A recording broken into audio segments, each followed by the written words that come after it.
HLB Conecta.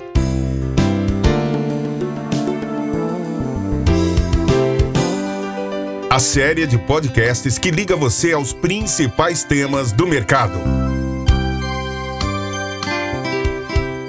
Olá, bom dia. Eu sou Andréia Diniz, gerente de marketing da HLB Brasil, e você está ouvindo mais uma edição da nossa série de podcasts HLB Conecta, que trata sobre os principais temas de economia e finanças do Brasil e do mundo.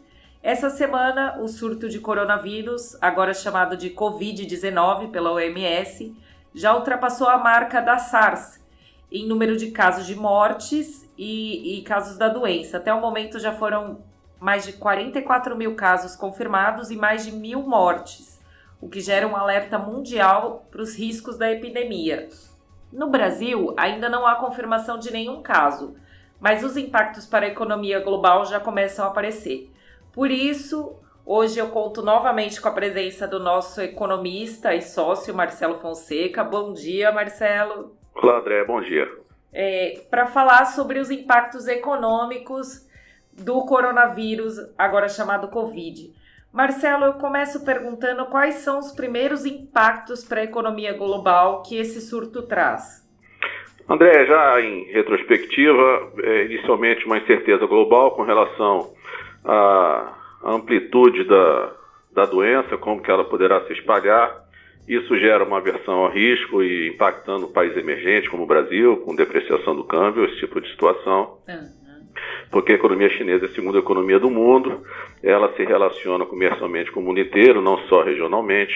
Então, no primeiro momento, há uma incerteza com relação ao desdobramento do problema. A gente observou também uma queda do valor das commodities, na medida que a China importa muito dessas commodities para manter o seu nível de crescimento muito elevado. Então, a gente está falando aqui, por exemplo, minério de ferro e petróleo. E outras questões também que estão impactando, já como consequência, como por exemplo a indústria do turismo também está sofrendo, e de uma forma geral todos os setores estão sofrendo com o problema. E os impactos que você vê diretamente ligados ao Brasil, eles já começaram a aparecer, tirando o câmbio, né, como você já mesmo falou?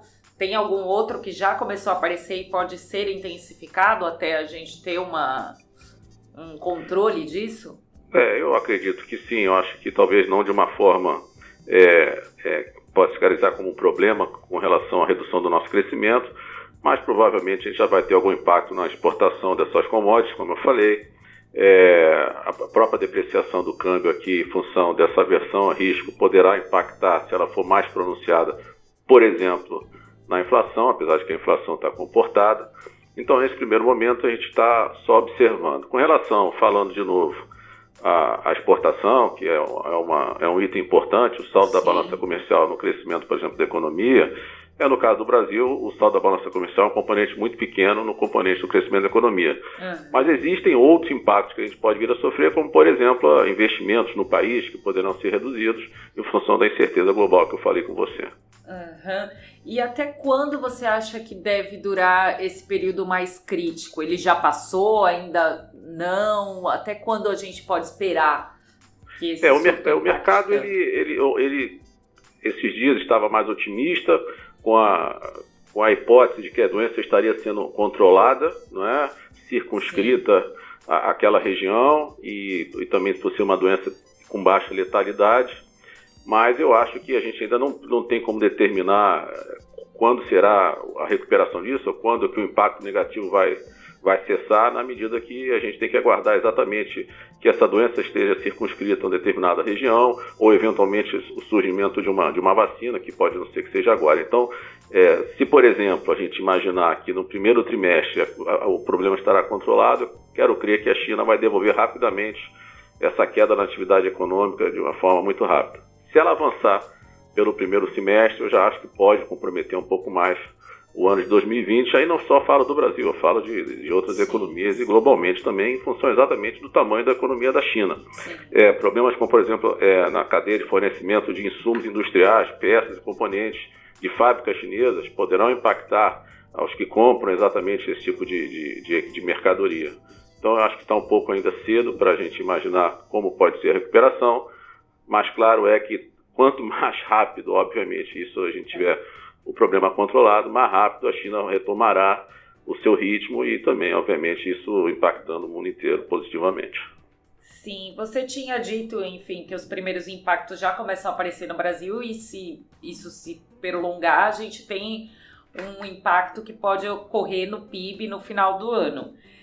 E o que eu queria perguntar para você, se você acha que esse seria um dos principais fatores que afetaria essa retomada de crescimento do Brasil, ou outros são mais importantes, como a economia da Argentina, tem maior influência sobre isso? Eu acho que a economia da Argentina já era um problema dado em função do problema que a Argentina está passando, renegociando sua dívida e outras questões. Mas o Brasil poderia, de certa forma, compensar com o crescimento da demanda interna uma queda da exportação para a Argentina, né?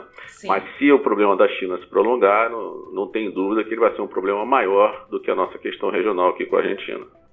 Tá ok, Marcelo. Eu agradeço muito a sua conversa de hoje. Espero que nós possamos ter esclarecido um pouco mais essa questão para os nossos ouvintes.